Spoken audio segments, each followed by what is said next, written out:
এক নম্বর বাদ করে দেওয়ার প্রস্তাব করছে কি জানেন? গুম প্রতিরোধ ও প্রতিকার অধ্যাদেশ বাতিল, বাংলাদেশের মানবাধিকার কমিশন গঠন অধ্যাদেশ বাতিল, দুর্নীতি দমন কমিশন অধ্যাদেশ সংশোধন অধ্যাদেশ বাতিল, সুপ্রিম কোর্টের বিচার বিভাগীয় পৃথক সচিবালয় গঠন করার অধ্যাদেশ বাতিল, সুপ্রিম কোর্টের বিচারক নিয়োগ করার কমিশন অধ্যাদেশ বাতিল, ব্যাংক রেজলিউশন অধ্যাদেশ বাতিল। আছে কি? কোনটা আছে? এটা একটা অ্যাড আছে না টেলিভিশনে, দেখবেন ককরোচ দিয়ে না কি দিনে নকআউট, দেখছেন? এটা তেলাপোকা মারে, যে তেলাপোকা। আপনি আমাদের এখানে যে এরসল আছে, যেখানে বেশি তেলাপোকা আছে এরসল মারবেন, একটা এরসল আর এক মারার পরে দেখবেন একটা তেলাপোকা আর একটা তেলাপোকার গলায় ধরে কান্দে। দুইটাই মৃত্যুপথ যাত্রী। একটা জিজ্ঞাসা করে আপনি কবে মরবেন, সে বলে আমি এখনই মরবো, আর একটা বলে আমার নিয়ে যায়। এইটা দেখে, এই প্রস্তাবগুলো দেখে আমার কাছে মনে হয়েছে জগতের মানুষ আমাদের দিকে তাকায় মনে করতেছে সরকারি দল বিরোধী দল সবই তো মরবে দেখি, এটা তো মরার বুদ্ধি। আচ্ছা বলেন, গুম প্রতিরোধ প্রতিকার অধ্যাদেশ বাতিল করার কি কারণ থাকতে পারে? একমাত্র ডিজিএফআই শাটারিং ছাড়া আমি তো আর কিছু দেখি না। ডিজিএফআই আপত্তি ছাড়া, এসবিএনএসআর আপত্তি ছাড়া এই আয়নাগর তৈরি করার মূল কারিগর ডিজিএফআই। এই ডিজিএফআই আপত্তি ছাড়া শহীদ আলম ভাইকে নিয়ে ধরিয়া মাইরিয়া পিটাইয়া কেন এই কথা বললো, কেন ওই কথা বললো না, কেন পক্ষে বিপক্ষে এই কথা বললো, অমুকের মতামত দিল, এই জন্য শহীদ আলম ভাই কই ছিল আমরা সবাই জানি। তো তাদের আপত্তি ছাড়া গুম এবং খুন পাশ করার আপত্তি কি ভদ্রলোকের থাকতে পারে? গুম চাই আমরা? আমার তো মনে হয় না আপনারা কেউ গুমের পক্ষে। তো এটা কেন বাদ দিতে হবে? মানবাধিকার কমিশন অধ্যাদেশ কেন বাদ দিতে হবে? মানবাধিকার কমিশনের যিনি চেয়ারম্যান বলা হয়েছে তাকে যে অ্যাপয়েন্টমেন্ট দেওয়া হবে, এটা হবে একটা সার্চ কমিটির মাধ্যমে। প্রাইম মিনিস্টার চাইলেই নিয়োগ দিতে পারবে না, চাইলে বাদও দিতে পারবে না। বাদ দিতে গেলে একটা সুপ্রিম জুডিশিয়াল কাউন্সিলের সিস্টেম করে বাদ দিতে হবে। আবার মানবাধিকার কমিশনের চেয়ারম্যানকে পাওয়ার দেওয়া হচ্ছে, তারা সো মোটো তদন্ত করতে পারবে, ইভেন কোন আইন শৃঙ্খলা বাহিনীর লোকেরা যদি জড়িত থাকে তাকে অ্যারেস্ট করতে পারবে। এই অধ্যাদেশটা বাদ করার কি কারণ থাকতে পারে?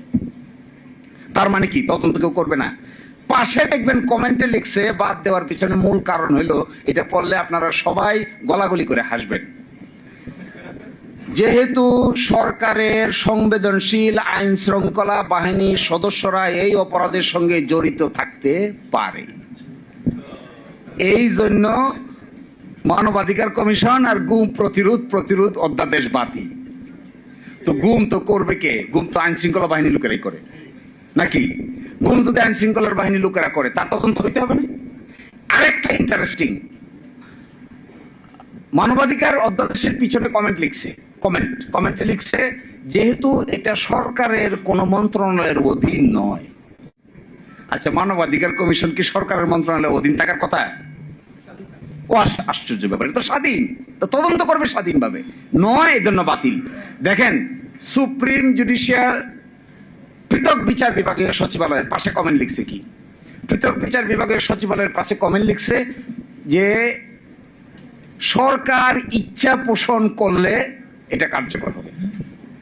আচ্ছা, সরকার ইচ্ছা পোষণ করলে নিম্ন আদালতের ম্যাজিস্ট্রেটকে বদলি করা যাবে, সরকার ইচ্ছা পোষণ করলে পদোন্নতি দেওয়া যাবে, সরকার ইচ্ছা পোষণ করলে শৃঙ্খলা বিধি অ্যাপ্লাই করা যাবে, সরকার ইচ্ছা পোষণ করলে, সরকার ইচ্ছা পোষণ না করলে কি করবে? ইচ্ছা পোষণ না করলে রাত 2টার সময় আদালত বসে শহীদ আলম ভাইকে অযথা রিমান্ডে নিয়ে পিটাইবে। ইচ্ছা প্রকাশ করছে না, রাজা ইচ্ছা প্রকাশ করছে না, তো হয়ে গেল। অসুবিধা কি? এর মানে কনক্লুশনটা আমি কেন বলতে চাচ্ছি, এর মানে হলো শুধু জুলাই সনদ না, এই সরকারের কর্মকাণ্ডের ভিতরে এন্টায়ারলি সংস্কার কর্মকাণ্ডের বিরোধিতা করে একটা শক্ত অবস্থান তারা নিয়েছেন। যখন ঐকমত্য কমিশন আলোচনা হয়েছিল তখন আর্গুমেন্ট ছিল যে আমরা কেন এটা করব, এক একজন এক একটা বলছে।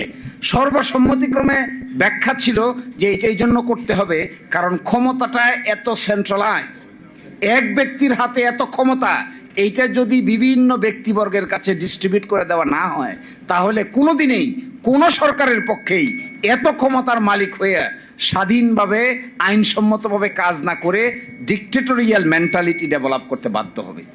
তখন বলা হলো তাহলে কি করা দরকার, রাষ্ট্রপতি এবং প্রধানমন্ত্রীর ভারসাম্য। তো রাষ্ট্রপতি প্রধানমন্ত্রীর ভারসাম্য করা হয়েছে। এখানে ভারসাম্য করা হয়েছে যতগুলো সাংবিধানিক প্রতিষ্ঠান আছে, যেমন ধরেন সাংবিধানিক প্রতিষ্ঠান কি, supreme court, chief controller, auditor general, CEC নির্বাচন কমিশন, ওদিকে আছে পিএসসি পাবলিক সার্ভিস কমিশন। এগুলোর মধ্যে এমন একটা ক্ষমতার ডিস্ট্রিবিউশন থাকতে হবে যেন একটা আরেকটাকে নিয়ন্ত্রণ করতে না পারে। এই বিভক্তির অংশ হিসেবে যেগুলো অর্ডিন্যান্স দিয়ে করা দরকার ছিল এগুলো 133 অর্ডিন্যান্স, আর যেগুলো অর্ডিন্যান্স দিয়ে করা সম্ভব হয় নাই এটাগুলো সংবিধান সংস্কার। সেই সংস্কারের জন্য একটা আদেশ দরকার ছিল। এই আদেশের নাম হলো জুলাই জাতীয় সনদ উইদিন ব্র্যাকেট সংবিধান সংস্কার আদেশ। এখন ওনারা বলছেন এটা অসাংবিধানিক। তাহলে কোনটা সাংবিধানিক? বিরাট প্রশ্ন।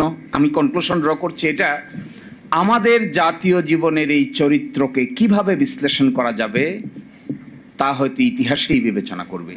কিন্তু আমার কাছে মনে হয় এই যে চোর পুলিশ খেলতে খেলতে যে 56 বছর পার করলাম, ঘুরে ফিরে কিন্তু আমরা জায়গাতেই থাকলাম। এখন যদি জুলাই অভ্যুত্থানের পরে আরো ড্রাস্টিক সামনের দিকে অগ্রসর করা না যায়, ধরেন এই সংস্কারগুলি কিছুই হইল না, কোথায় যাব আমরা? এক ব্যক্তি পাওয়ারফুল হবে,